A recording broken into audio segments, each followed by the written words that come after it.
اور جو اپنی شرمگاہوں کی حفاظت کرتے ہیں مگر اپنی بیویوں یا باندیوں سے کہ ان کے پاس جانے میں انہیں کچھ ملامت نہیں، اور جو لوگ ان کے سوا اور طریقے ڈھونڈیں تو وہ حد سے نکل جانے والے ہیں، اور جو اپنی امانتوں اور اپنے عہد و پیمان کا پاس کرتے ہیں، اور جو اپنی گواہیوں پر قائم رہتے ہیں، اور جو اپنی نماز کی پابندی کرتے ہیں، یہی لوگ جنتوں میں عزت و اکرام سے ہوں گے۔ تو اے نبی، ان کافروں کو کیا ہوا ہے کہ تمہاری طرف دوڑے چلے آتے ہیں، دائیں اور بائیں سے گروہ گروہ ہو کر جمع ہوتے جاتے ہیں؟ کیا ان میں سے ہر شخص یہ امید رکھتا ہے کہ نعمت کے باغ میں داخل کیا جائے گا؟ ہرگز نہیں۔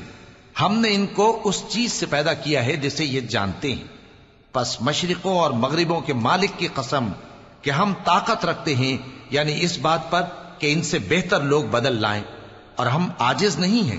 تو اے پیغمبر، ان کو باطل میں پڑے رہنے اور کھیل لینے دو، یہاں تک کہ جس دن کا ان سے وعدہ کیا جاتا ہے وہ ان کے سامنے آ موجود ہو۔